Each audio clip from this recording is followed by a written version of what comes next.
नमस्कार, शाम 6 बजे बड़ी खबर में हाजिर हैं। तो पहले हम चर्चा करेंगे सुप्रीम कोर्ट के रामलीला ग्राउंड पर लाठी चार्ज पर फैसले की। आज सुप्रीम कोर्ट ने कहा है कि दिल्ली पुलिस का लाठी चार्ज का फैसला गलत था, उसकी जरूरत ही नहीं थी। तो सवाल उठ रहा है कि पुलिस को लाठी चार्ज के आदेश किसने दिए। उधर रामदेव पर भी कंट्रीब्यूटरी नेग्लिजेंस से बच नहीं पाए हैं। तो सवाल ये है कि कौन है रामलीला ग्राउंड का गुनहगार। साथ ही हम बड़ी खबर में कुछ ही पलों में चर्चा ये भी करेंगे उत्तर प्रदेश के चुनावों में हो रही बयानबाजी की। आज भले ही उत्तर प्रदेश में 5वें दौर के लिए मतदान हुआ, लेकिन छाए रहे श्री प्रकाश जायसवाल, केंद्रीय मंत्री, जिनके बयान के बाद माहौल और गर्मा गया। जायसवाल जी ने कहा है कि अगर उनकी पार्टी को बहुमत नहीं मिला तो विपक्ष में बैठने के बजाय राष्ट्रपति शासन लगाया जाएगा। बस इससे अन्य राजनीतिक दल जो है तिलमिला गए हैं, वे इसे धमकी की तरह देख रहे हैं, आचार संहिता का उल्लंघन मान रहे हैं। चुनाव आयोग को शिकायत की जा रही है। खास बात यह है कि क्या कांग्रेस की ये स्ट्रैटेजी है कि मतदान के आगे कोई ना कोई मंत्री ऐसा बयान देता है, भले ही बाद में उसे माफी मांगनी पड़े। तो बड़ी खबर में सवाल ये भी है जिस पर चर्चा करेंगे कि कांग्रेसी नेता क्यों दे रहे हैं ऐसे विवादित बयान। क्या ये उनकी सियासी चाल है? तो सबसे पहले सुप्रीम कोर्ट का आज फैसला जो आज आया, रामलीला ग्राउंड में 5 जून की रात दिल्ली के रामलीला मैदान में जो लाठीचार्ज हुआ था, सुप्रीम कोर्ट ने अपना फैसला सुना दिया है, जिसमें कोर्ट ने बाबा रामदेव और दिल्ली पुलिस दोनों को घटना के लिए जिम्मेदार बताया है। पुलिस ने लाठी चार्ज को गलत फैसला बताते हुए कोर्ट ने कहा टकराव से बचा जा सकता था। साथ ही सोते हुए लोगों पर लाठीचार्ज को मानवाधिकार का उल्लंघन कहा है। कोर्ट ने आयोजकों को भीड़ पर काबू नहीं करने का दोषी माना है। फैसले में दोषी पुलिस वालों और उत्पात मचाने वालों पर केस करने का भी आदेश है, जिसकी रिपोर्ट 3 महीने में देनी होगी। सुप्रीम कोर्ट की जितने भी अभी तक चीजें आई हैं, उनसे साफ होता है कि दिल्ली पुलिस तो हुक्म की गुलाम, गृह मंत्रालय के निर्देश पर, केंद्र सरकार के निर्देश पर यह सारी क्रूरता और बर्बरता की गई। जहां तक ये बात आती है कि लोगों को हमने क्यों नहीं समझाया, ऐसी बात सामने आ रही है। आप सब वहां पर थे। मैंने करीब आधा घंटा जितने भी वहां पर लोग थे उनसे कहा कि कोई पुलिस के ऊपर हाथ नहीं उठाएगा, कोई पुलिस के साथ हाथापाई नहीं करेगा। आपको पुलिस डंडे भी मारती है तो आप मार खाइए, लेकिन आप प्रहार मत कीजिए। Who has given power to this stupid Home Minister of India that he can deport anybody from Delhi merely because he does not want him to lecture to the people? He is the one who is an enemy of the Constitution and the right of free speech of everybody. There is no denying the fact that Swami Ramdev's public declaration was that he is fighting against corruption in this country. तो पूरा लाठीचार्ज जो हुआ था उसमें राजबाला जो एक कार्यकर्ता थी जो शिविर में पहुंची हुई थी, उनकी जान चली गई थी। 3 महीने 3 हफ्ते तक वो हॉस्पिटल में थी। उनके पति ने क्या कहा आज के फैसले के बाद, आइए सुनते हैं। 4 जून को रामलीला मैदान में हुई पुलिस कार्रवाई पर सुप्रीम कोर्ट ने अपना फैसला सुना दिया है। सुप्रीम कोर्ट ने साफ कर दिया कि इस पूरे के पूरे मामले में दिल्ली पुलिस और साथ में रामदेव के आयोजक भारतीय स्वाभिमान ट्रस्ट दोनों ही पूरी तरह से जिम्मेदार हैं।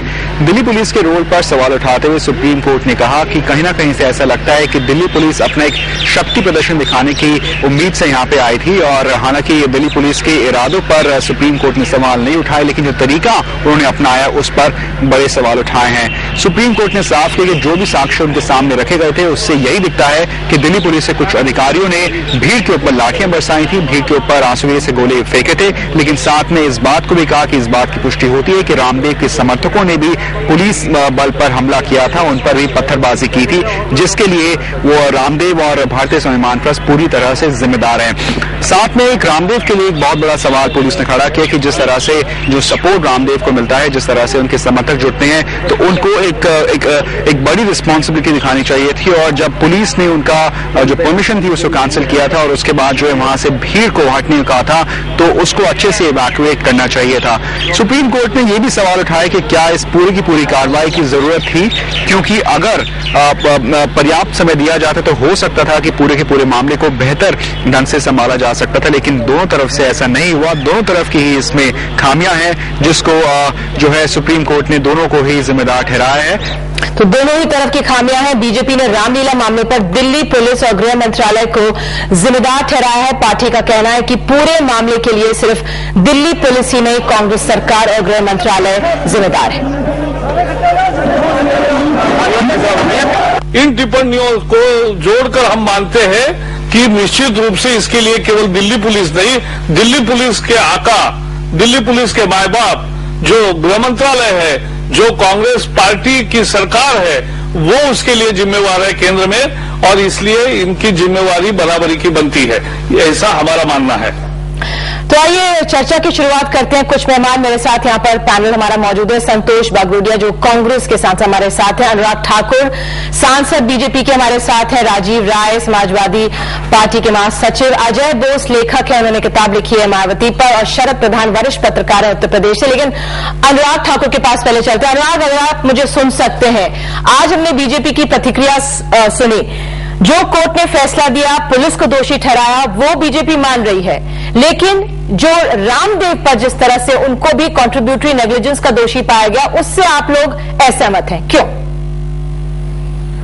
देखिए, मैंने स्वयं भुगता है। जब 9 अगस्त को हमने संसद घेराव किया, तब केंद्रीय गृह मंत्री के कहने पर दिल्ली पुलिस ने युवा मोर्चा के कार्यकर्ताओं पर लाठियां बरसाई थी, और वो बाबा रामदेव जी की घटना के बाद घटा, और हमारे ऊपर लाठियां बरसाने के बाद फिर अन्ना हजारे जी को जेल में डाला गया। वो सारा अगस्त महीने में हुआ।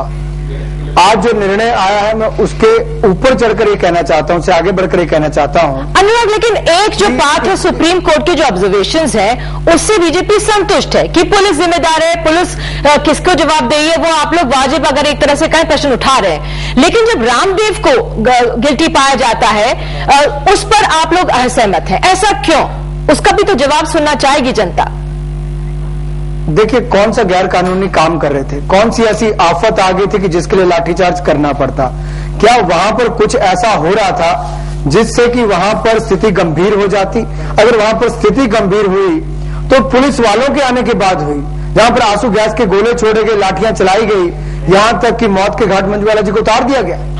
ये हालात तब बने जब कांग्रेस के इशारे पर, केंद्रीय गृह मंत्री के इशारे पर दिल्ली पुलिस ने अत्याचार किया।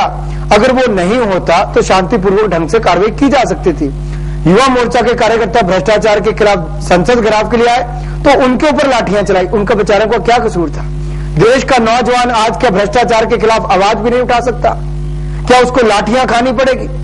और केंद्र की सरकार आज इतने गरूर में है कि आम आदमी जब महंगाई के खिलाफ, भ्रष्टाचार के खिलाफ आवाज उठाता है तो लाठियां खानी पड़ती है। केंद्र सरकार के गुरूर की बात कर रहे हैं। शरद प्रधान वरिष्ठ पत्रकार उत्तर प्रदेश के हमारे साथ हैं। शरद जी, आप इस पूरे मामले को कैसे देख रहे हैं? चुनाव की बात हम बाद में करेंगे, लेकिन फिलहाल जो कोर्ट का रुख रहा है रामलीला मैदान पर, उसको आप कैसे देख रहे हैं?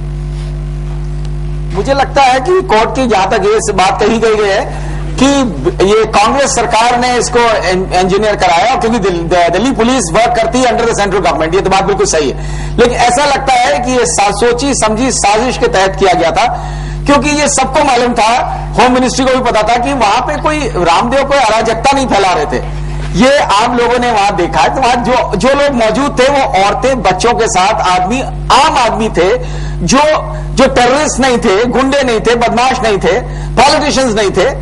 तो उनके ऊपर इस तरीके का एक्सट्रीम एक्शन लेना, मुझे लगता है पहले से प्री डिटरमिन्ड थॉट था ये, और इन्होंने सोचा था कि रामदेव को डिस्क्रेडिट करने की। पहले तो रामदेव को आसमान पे चढ़ाया, 4 सेंट्रल मिनिस्टर। लेकिन शरद जी, सवाल ये भी उठ रहा है, लोग ये भी कह रहे हैं कि जिस तरह से बाबा रामदेव भागे, उसके बाद थोड़ी सी भगदड़ मची, और उसके बाद पुलिस को जो भीड़ बेकाबू हुई, उसको लाठीचार्ज करना पड़ा उनको कंट्रोल करने के लिए।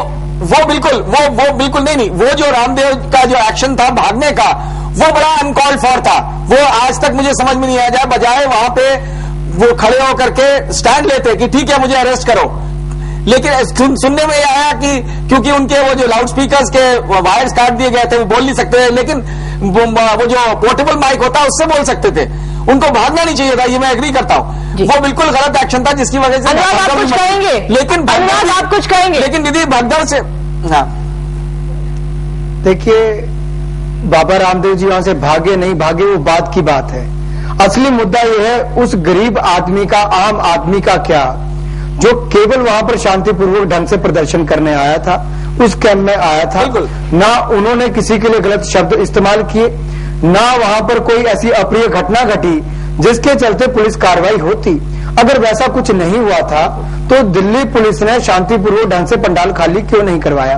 और जैसा मेरे वरिष्ठ पत्रकार भाई ने यहां पर कहा कि वहां पर कौन लोग थे, आखिर केंद्र सरकार ने इतना महत्व पहले बाबा रामदेव जी का बढ़ाया, फिर उनको हाशिए पर लाने के लिए पीछे से उनका गला दबाया जाता है, जो उनके पटका था उससे उनको खींचा जाता है, धक्का देने के प्रयास किए जाते हैं लोगों को सिविल ड्रेस में बुलाकर।